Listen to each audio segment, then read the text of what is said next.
So yun, good day mga ka-raider. Usapang karburador ulit tayo. Kasi sa akin mga ka-raider, ang nagtatanong tungkol sa tuning ng karburador. So ang mga tanong nila mga ka-raider, bakit pag ginahagok, nabibilaukan, at bakit hindi nila makuha yung minor ng karburador nila. At ang tanong nila mga ka-raider, isa ito sa madalas na tinatanong sa akin, kung bakit daw nagpalit na sila ng pilot jet, maliliit na pilot jet, wala pa ring minor. Kumbaga, hindi stable yung minor niya. Minsan na tumataas yung RPM, bumababa, kumbaga naglalaro, at laging namamatay. So again mga ka-raider, hindi naman tayo lehitimong mekaniko. Ang sinasabi ko lang based on my experience at sa mga nagagawa kong motor, napapatino ko naman. At kung bago ka sa aking channel, pa-subscribe naman. Paki-hit ang notification bell para sa upload ko manonotify ka. Share na rin tong video mga ka-raider para makatulong sa iba. At paki-like kung nagustuhan nyo.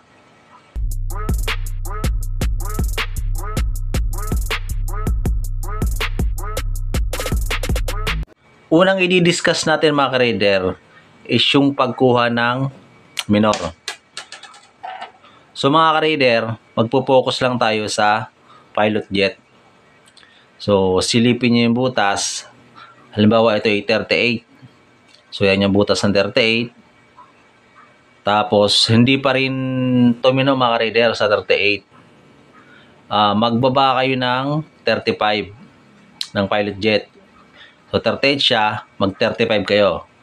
Tapos silipin nyo yung butas mga ka-raider. Dapat yung 35 na pilot jet, pag silip nyo dito, mas maliit kaysa 38 yung butas niya.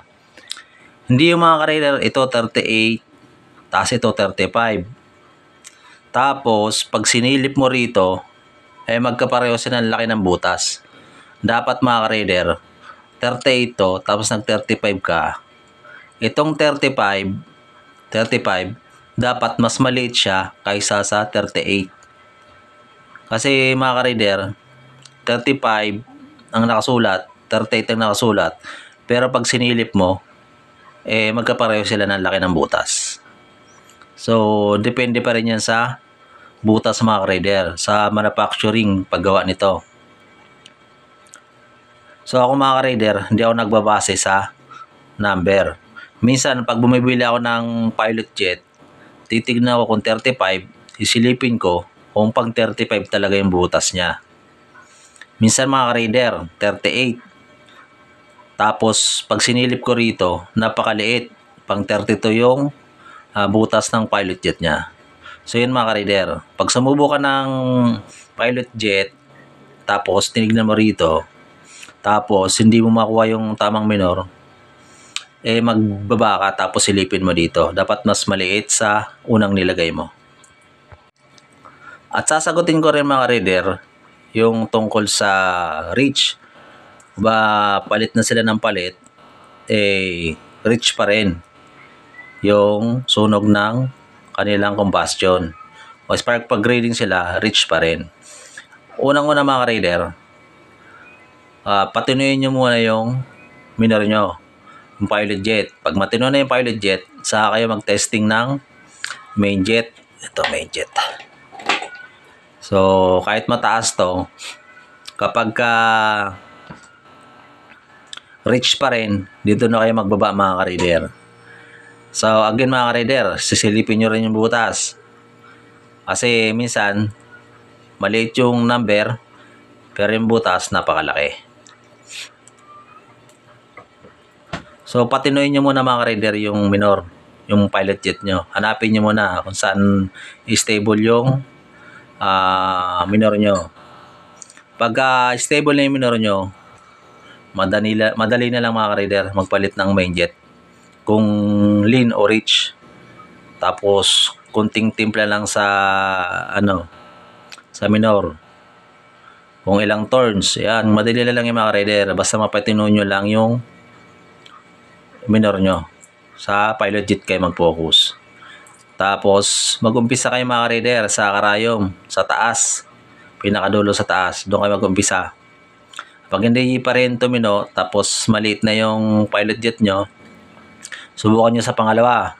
Laro-laroin nyo yan. Marami dyang kanal yan, yung karayom ng ating karburador. So, tiyaga lang mga ka-reader, makukuha nyo rin yan. At isa pang tanong sa akin mga ka-reader, sagutin ko rin, paano daw? Kasi yung karayom niya, naka-stable na. Wala nang adyasan. So, wala ka na magagawa doon mga ka-reader. Dito ka na mag-focus talaga. Bumili ka sa Shopee ng maraming pilot jet o jettings. Magkano lang yan? 150 yata o 200. Lahat ng pilot jet, i-testing mo. O sa isang araw, mag-testing ka ng isa. Basta i-testing mo lahat. Huwag ka magsasawa. Makukuha mo rin yan. Mahirap talaga magtono mga ka-reader. Kasi yung ibang motor shop nga, bibili ng karburador. Tapos, yung magpapatono. O kaya naman, pupunta doon, sasabihin magpapatono. Hindi raw sila nagtotono. Nagtotono lang. Ang inaano nila, gawa lang ng motor. Alam mo bakit mga ka-reader? Kasi mahirap magtono, mahirap timplahin. Kasi pagka hindi maganda yung tono, babaklas ulit siya ng karburador, papalit ng jettings, test drive, tapos di pa rin maganda. Kumbaga matagal. Tapos may mga customer na nakatenga, pag sa ibang customer sila na hindi magpapatono, kikita agad sila, pera na agad. Unless magpapatono ka, yan tagal ng oras kakainin, sayang yung kikitain nila. Tapos magkano lang ibabayad mo. Kaya yung ibang motor shop mga ka-reader, pag pumunta ka, sabi mo magpapatono ka, hindi sila natanggap o pinapasa nila sa iba. Kasi mahirap magtono mga ka-reader, take time bago makuha. Maswerte na kapag palit mo agad ng jettings, nakuha mo agad. Tapos pag tinest drive mo, talagang good. Walang hagok o maganda yung performance. Kasi kadalasan mga ka-reader, kapag pumunta ka sa motor shop, sa'yo magpapatono ka lang, hindi nila kinukuha yung mga mekaniko. Tinatamad. Unless kung walang gawa talaga, papatusin nila yan. Pero pag marami nakapila nagpapagawa, ipapasa ka sa iba niyan. Kasi matagal magtono mga ka-reader. At saka mahirap. Kumbaga, titimplahin mo talaga. Hahanapin mo talaga kung saan iigi yung motor. Kumbaga, kakapain mo. Karamihan mga ka-reader, kapag maraming customer, hindi lang sila magtsatsaga sa pagtutono lang ng karburador mo. Kasi waste of time. Andun yung mga nakapila, pera na yun So yun mga ka-reader. So yun mga ka-reader, short video lang to. Focus lang tayo sa pagkuha ng minor. Focus lang kayo sa pilot jet mga ka-reader para makuha nyo yung minor. Mag-umpisa kayo sa mataas, 38, hanggang pababa ng pababa, hanggang 32. Ayan mga ka-reader. Tapos silipin nyo yung butas kung talagang lumiliit habang nagliliit kayo ng pilot jet. So yun mga ka-reader, short video lang to. Kasi marami nagko-comment, marami nagtatanong. So ang dami yung tanong mga ka-reader, hindi ko na ma-replyan kasi maraming nasa 16,000 ang subscriber na natin at ang dami nagko-comment. Mag-isa lang ako, hindi ko talaga ma-replyan mga ka-reader. Minsan may nasusulyapan ako, nare-replyan ko. Iba kasi mga ka-reader, natatabunan na yung mga comment, hindi ko na nare-replyan yung mga tanong nila. So isa-isahin ko mga ka-reader, idadaan ko na lang sa gantong video sa vlog. At least doon masasagot ko yung mga tanong nila unless magre-reply ako. So pasensya na mga ka-reader kung hindi ko na-replyan sa mga comments nyo, mga tanong nyo. Talagang marami mga ka-reader.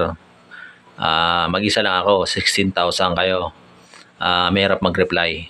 So yun mga ka-reader, sana naunawaan nyo ako. Okay? Ride safe sa inyo. Peace. Signing up.